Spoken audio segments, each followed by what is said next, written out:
Good evening. Welcome to the October 2015 League of Women Voters Presents, the monthly public affairs program about important issues in Columbia, Missouri, and the country. My name's Randy PICHT. I'm the executive director of the Donald W. Reynolds Journalism Institute at the University of Missouri, and I'll be filling in for Jim Robertson, who is the usual host of this program. As I said, it is October 2015, and in case you missed it, although it probably would be hard to miss it since both political parties have had debates, and Donald Trump has seemingly been everywhere. We're right in the middle of a presidential election, and we're very busy in terms of all the issues that are coming up. One of the issues that you always comes up in conversation when you talk about elections and politics is money, and that's what we're going to talk about tonight, is money in politics, money in elections, money in influence. And I have an esteemed panel to join me, and I'm going to ask them to introduce themselves and tell us a little bit about why the issue of money and politics is important to you. Well, thanks so much. My name is Sean Nicholson. I just finished up a stint as executive director of a progressive advocacy group called Progress Missouri, and I've moved over to a campaign consulting communications firm now. But one of the things I've been following closely for a while as an activist and then as leading an organization is the corrosive influence of money in politics, especially in Jefferson City, where we are living in a state, we're the only state in the nation that has no limits of any kind on campaign contributions, no limits of any kind on gifts that can go to politicians, and no limits on how quickly a politician can accept a paycheck after leaving office as a paid lobbyist. So we've been very concerned and continue to be very concerned about how out of whack things have gotten in Missouri. All right. My name is John Schultz. I'm the chairman of the Boone County Libertarian Party. I've been interested in campaign finance since I've been a member of the Libertarian Party for quite some time. As a minor party, third party, we're more impacted by the Bipartisan Campaign Reform Act, also known as McCain-Feingold. And so I've been kind of following that issue ever since that law was passed, and up to the Citizens United case and then beyond that. And so I'm not necessarily for more money in politics, but I think any regulation of money in politics can't impact someone's constitutional rights for free speech or an organization's right for free speech. All right. I'm RUDI KELLER with the Columbia Tribune, and I've been covering politics in Missouri for much of the past 30 years. And I've watched the state operate under a no limits regime, and I've watched the state operate under a regime where there are campaign finance limits, and there are problems that can occur under both systems. The national picture with Citizens United and the national campaigns don't impact us so much in Missouri, except for how the United States Senate and congressional races are run, because there are limits on donations in federal races, but those decisions allow groups to come in with unlimited funds and sometimes without disclosing their donors to influence our elections. And so what I try to cover is exactly what is the influence that people are attempting to have or having with the money that they're putting in politics. And sometimes the influence is a big influence with a relatively minor amount because of who it was that gave it. Sometimes the influence is a large check makes people wonder what someone has promised in order to gain that large check. So I try to just write straight stories and let the readers decide, because they are the ones who can influence their leaders and legislators about what decisions should be made about how the campaign finance laws should be written. Okay, great. I think, so this is a timely issue. I think that also it's an issue that's important to the League of Women Voters. They're in the process of doing a study right now, and which is going to be nationwide and go for another, into next year in order to put together a thoughtful and thorough policy about campaign finance laws, among other things having to do with money in politics. So, sort of to set the stage, I wanted to read this paragraph from the site opensecrets.org, which is a terrific site all about money in politics. This is from September. So it says, political organizations working to influence the 2016 elections outside the party or official campaign structure. So these are super PACs and what they kind of call dark money, third-party money, which is a lot of what we're probably going to talk about tonight, had spent more than $25.1 million as of September 21st. So we're not even into the election year, and they've already spent $25 million. That's an increase of more than 34% over their counterparts at this point in the 2014 midterm elections, and a five-fold leap over their outlays by this date in the last presidential cycle. So obviously this is going to continue, and it's going to grow because it's already growing. So I was wondering if you folks maybe could comment on the fact that we're getting started earlier, and it seems like the amount of money that's coming into this is gotten just bigger. Let's leave it at that. Is it all about Citizens United? Is it all about something else? What would you guys? The creeping calendar has been an issue or been occurring since about the 1970s, and when the primaries for presidential primaries started becoming the important factor in determining a party's nominee.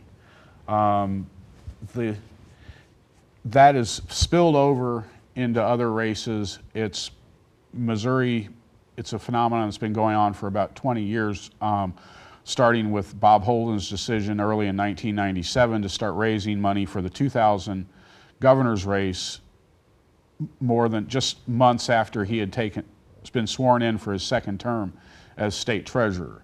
So but the large amounts of money coming in at this early, what is surprising is on the presidential side is that the campaigns are relying upon these outside groups to prop up the candidate.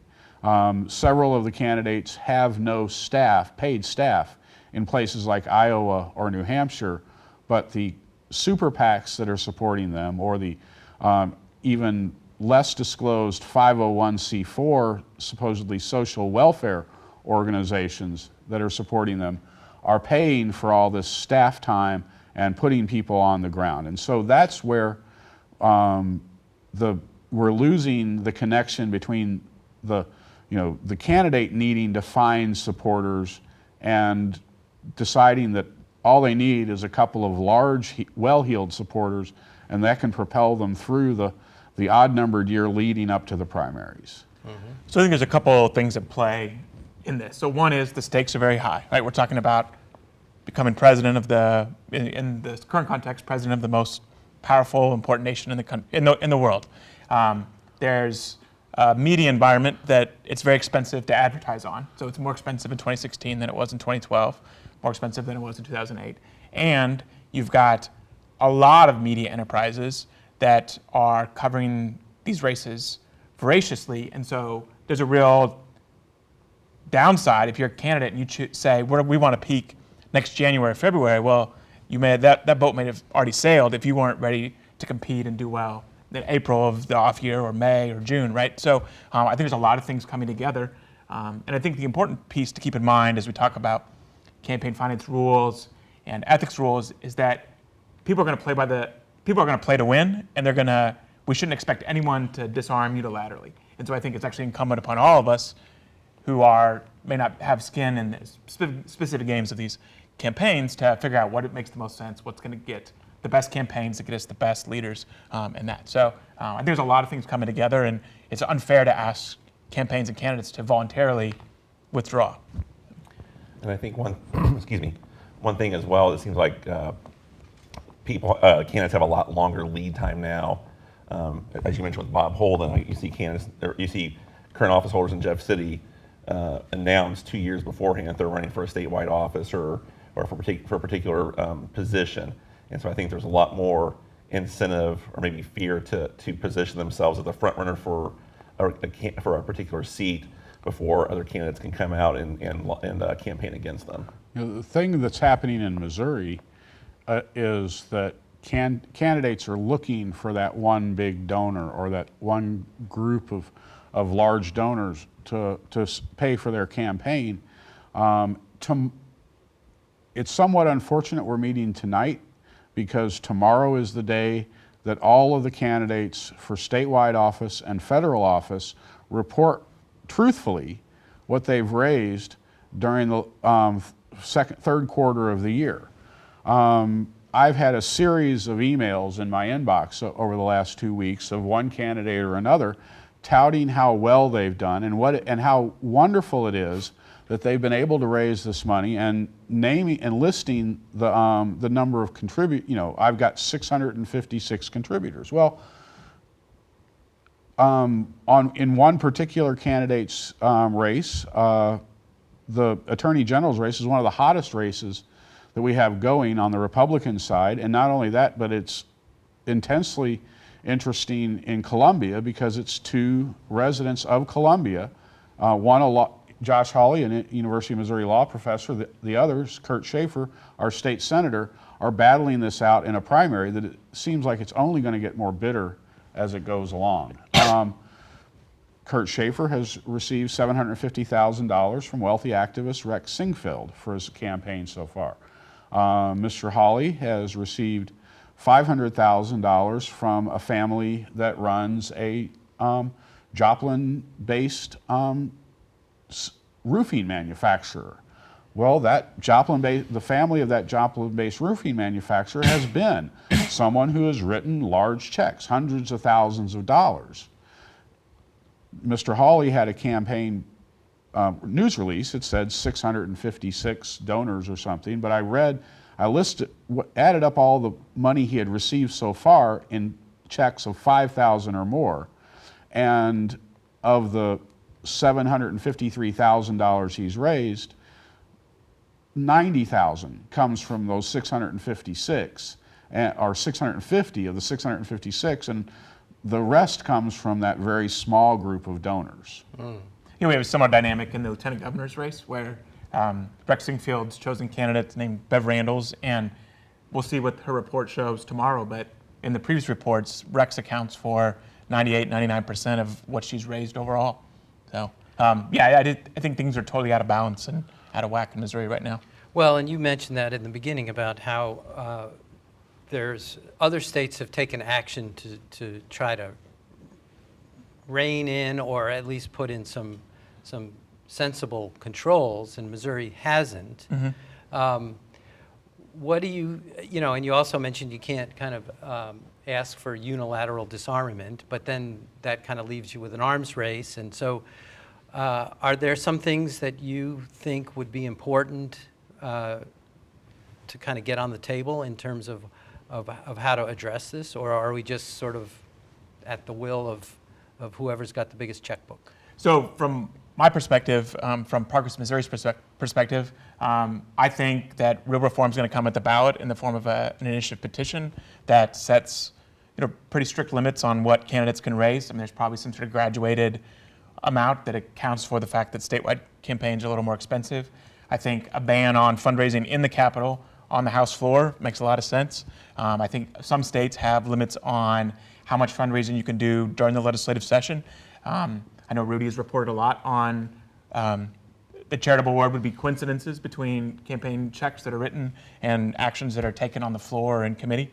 So I think some of those So some of this isn't rocket science. A lot of other states have figured out how to rein these things in. I know that the League of Women Voters has also been looking at some public financing type systems to see, does that get a more egalitarian democracy where more people have a seat at the table? And John, what do you think about what some things that could be done to sort of address the situation? I think definitely the initiative petition, I think, is a possibility. I think the one thing to consider there is, of course, the legislature has overridden at least a couple citizen petitions that have been passed overwhelmingly by the voters in the past. So I think you'd have to be looking at a constitutional amendment, which then requires an even greater number of signatures and a greater number of congressional districts to get it on the ballot. So that'll be a tough row for whichever group has to get behind that petition, I think.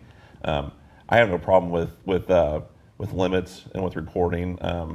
My big issue, and probably one reason I'm here on the panel, is groups being able to, or individuals being able to use their money for advertising, essentially. And I think that's a separate issue than what we're seeing here in Missouri, where it seems like it's a quid pro quo, really, where it's kind of, oh, I get as Sean mentioned, I get this donation. Oh, now I'm going to sponsor this bill, or I voted for this particular way, or I approved an appointment of somebody. And so I think definitely, I think something needs to happen in Jeff City. I think people are really getting fed up with the situation down there. And maybe Rudy, I don't remember the reasoning for why. I know, like you mentioned, Missouri had reporting limits previously, and I don't recall the exact reason why that got overturned in the courts. And if there's a reason, well, it didn't. The legislature did it. Oh, the legislature did it. It didn't Okay. get overturned in the courts. Okay. And, no, I did a series of stories about issues and problems with that system. And at the time, I spoke to former Governor Roger Wilson, and he said, money in politics is like water. It's going to find a way through. The system we had previously had all sorts of pathways for the money to move through. For one thing, you could make unlimited donations to a PAC. Anyone could make an unlimited donation to a PAC. Various groups, I don't want to keep hitting on Rex Singfield. The Missouri Bankers Association did the same thing. Rex Singfield did it in a bigger way. He created 100 PACs and gave politicians the same maximum donation from 100 PACs. The Missouri Bankers Association created a regional PAC for like 10 regions of the state, and the bankers give to that. The Missouri Association of Trial Attorneys did a very similar thing.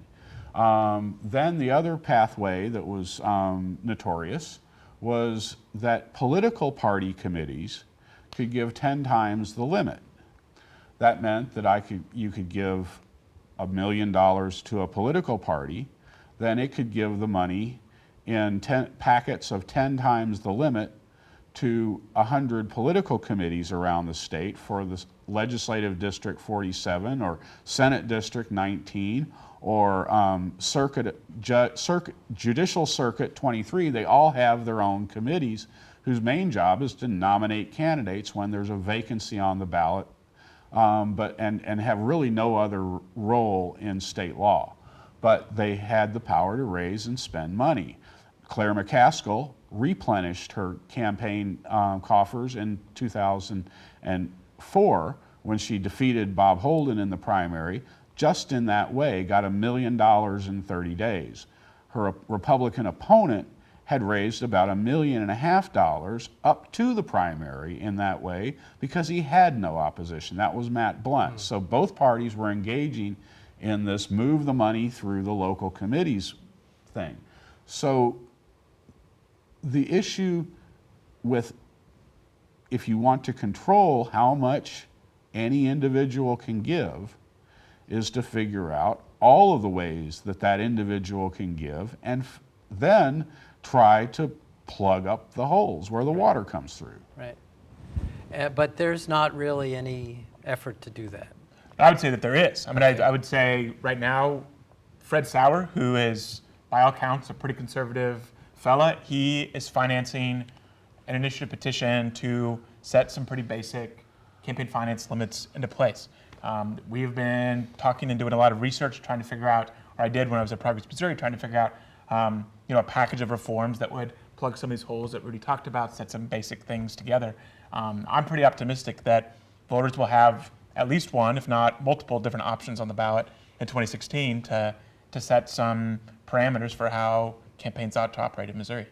And so that is in the formative stage now, and it's sort of going to start, people are going to start hearing about that in the spring, or? So I think you've seen their signature gatherers, I know for Fred Sauer's campaign, out and about in the state right now, because we see he files reports with the Ethics Commission saying that he's put money in his campaign. You're going to see more and more petition gatherers, maybe a few before it freezes, and then you'll see a whole bunch of them for a number of issues after it thaws in the spring.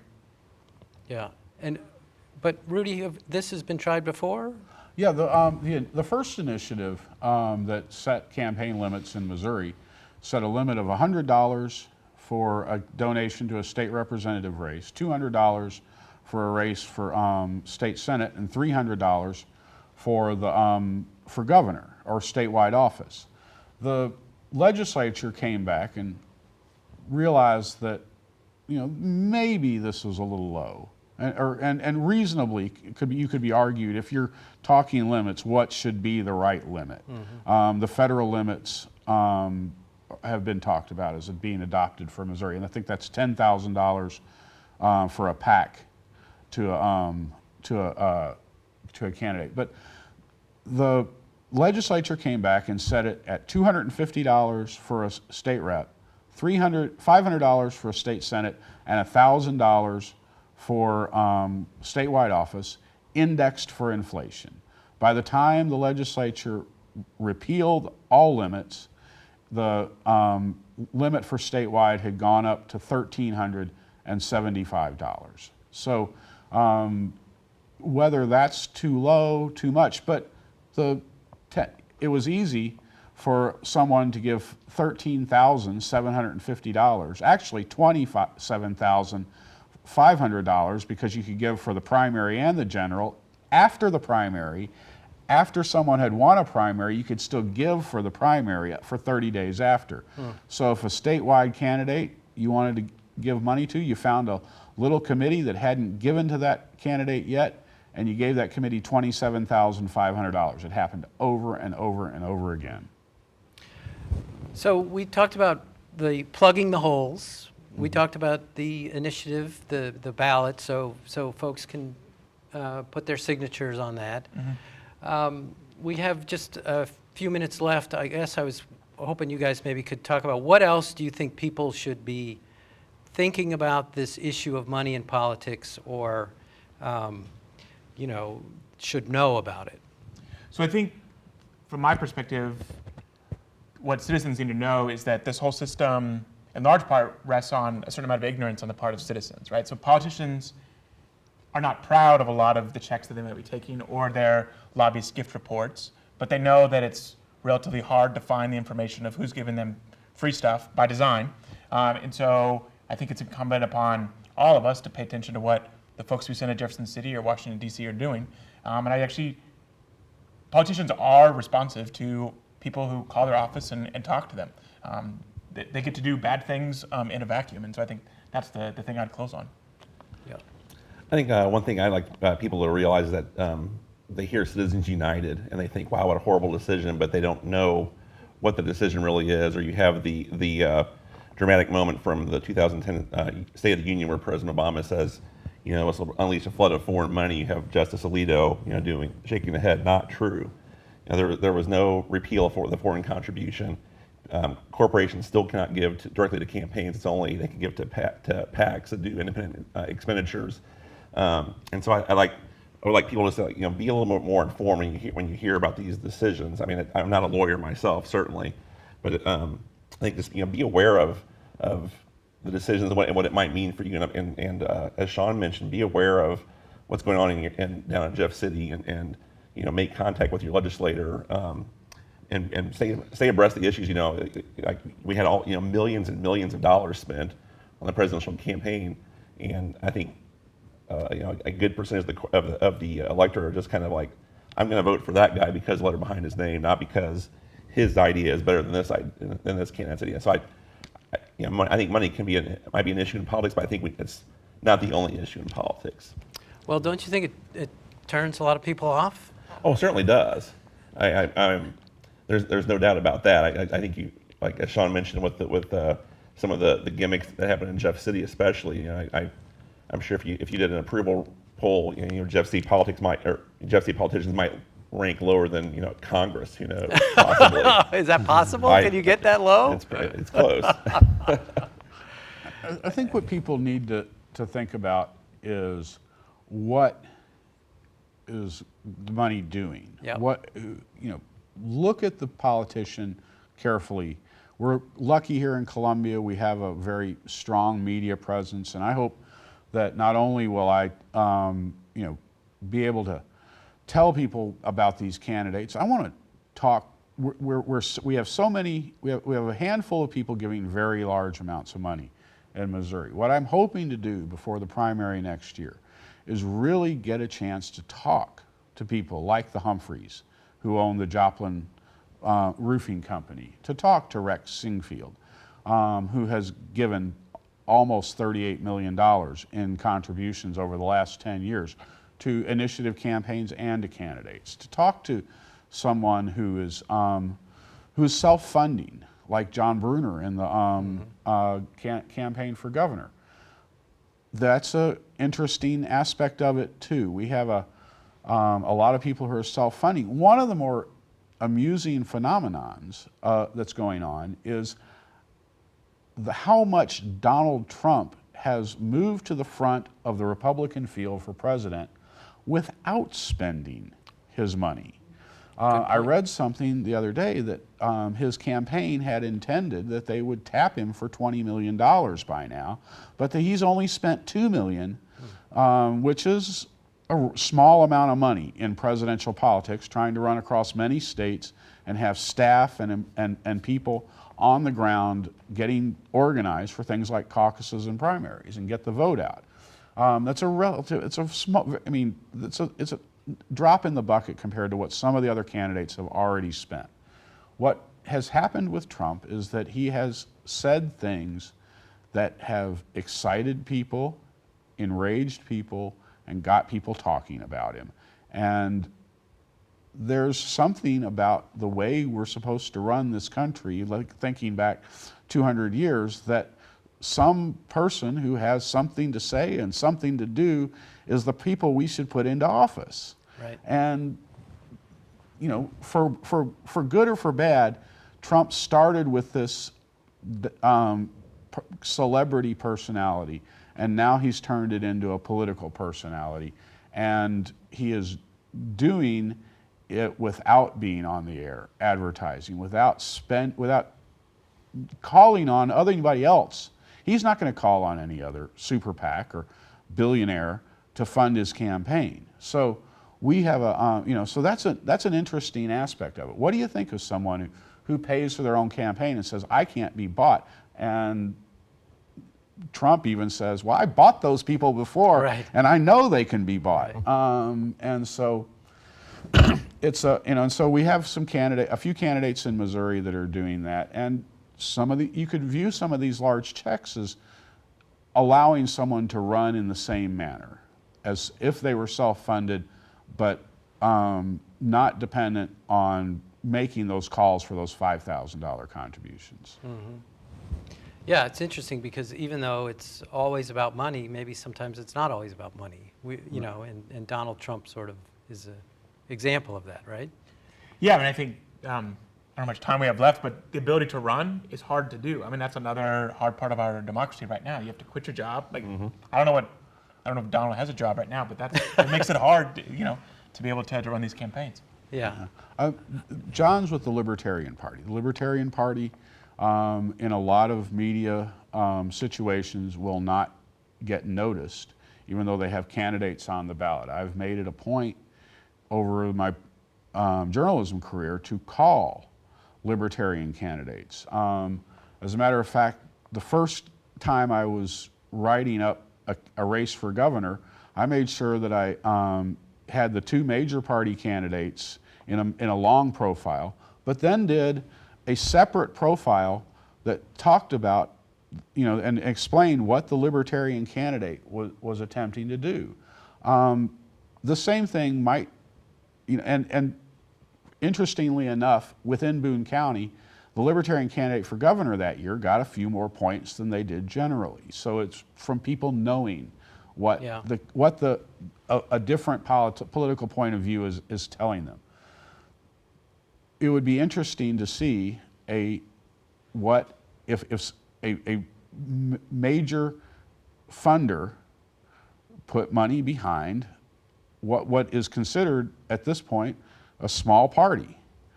Yeah. What would happen to that party if it had a chance, if it got the major megaphone that the big parties do? Would it completely disrupt the system if that occurred? It's an interesting question. Third parties are notoriously, in American politics, unsuccessful in electing people and successful in changing the debate. All right, I think we're going to have to leave it at that. I think the initiative ballot that maybe plugs some holes and maybe shedding some light and sharing that on who these people are that are providing the money would be very helpful to the citizens. So I want to thank my esteemed panelists, and we'll see you next month.